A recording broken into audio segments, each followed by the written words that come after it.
ముందుగా ఇది సినిమా చూసిన ప్రజలందరూ మెగా ఫ్యాన్స్కి అందరికీ చాలా బాగా హిట్ చేసారు. సినిమా పెద్ద బ్లాక్ బస్టర్ కొట్టిందని వచ్చి ఈ సంక్రాంతికి అది కూడా మన న్యూ ఇయర్లో ప్యాన్ ఇండియా సినిమా అయినందుకు మెగా ఫ్యాన్స్కి చాలా ఇది హ్యాపీనెస్ విషయం అని చెప్పొచ్చు.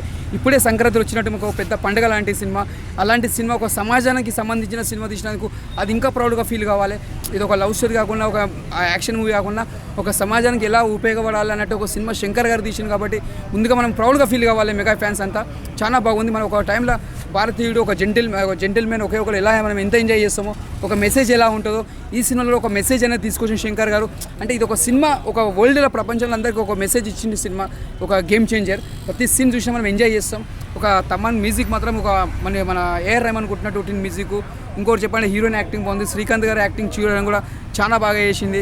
అంటే ప్రతి ఒక్కరు మేము చెప్పండి, పెద్ద పిల్లల సినిమాకి విలన్ ఇక్కడ హీరోకి ఎంత బ్యాలెన్స్ ఉందో విలన్ కూడా అంత బ్యాలెన్స్ చేసిండు.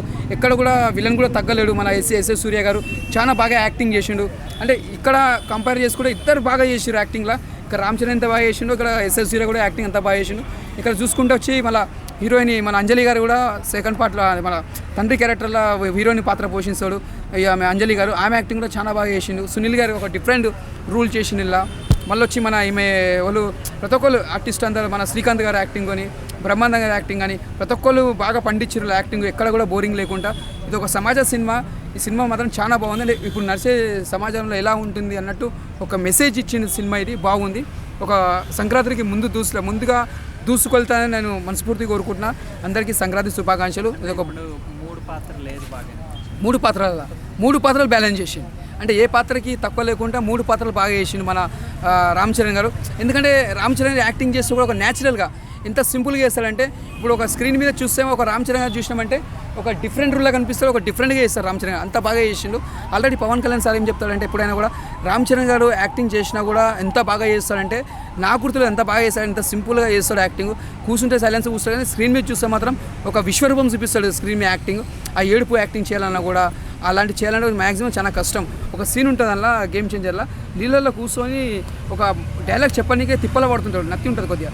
ఆ సముద్రంలో వంగి ఏడ్చుకుంటా ఆ డైలాగ్ చెప్తుంటాడు. అంటే మ్యాక్సిమం అట్లా చెప్పాలంటే చాలా కష్టపడాలి. ఇంకోటి వాళ్ళ మమ్మీ చనిపోతే ఇట్లా చెప్పులు తీసుకొని ఇట్లా కొట్టుకుంటుంటాడు, మళ్ళీ కాలు ముక్కుతుంటాడు. మళ్ళీ నాకు ఒక రిక్షావాడు గుర్తొచ్చింది, ఒక ఠాగూర్ సినిమా గుర్తొచ్చింది. అంటే ఆయనలో యాక్టింగ్ చూసింది నాకు మెగాస్టార్ కనిపించింది. మళ్ళీ ఒక ఠాగూర్, ఒక రిక్షావాడు, తల్లి కోసం ఎట్లా అప్పుడు మేము చిన్నప్పుడు వచ్చిన సినిమాలు ఇవి. అలాంటి సీన్స్ మనకు రామ్ చరణ్ ఫేస్లా అలా చిరంజీవి లుక్ కనిపించింది ఈ సినిమాలో. కానీ ఆల్మోస్ట్ అయితే సంక్రాంతి సినిమా ఇది ఒక నేచురల్ సినిమా.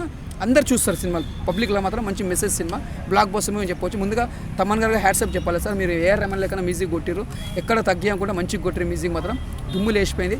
ఇది ఒక బ్లాక్ బస్టర్ అని చెప్పొచ్చు. సంక్రాంతికి రాబోయే వచ్చే సినిమాలు కూడా వెంకటేశ్వర గారిది, బాలకృష్ణ కూడా సినిమా బ్లాక్ బస్టర్ మనస్ఫూర్తి కోరుకుంటున్నా. హ్యాపీ సంక్రాంతి.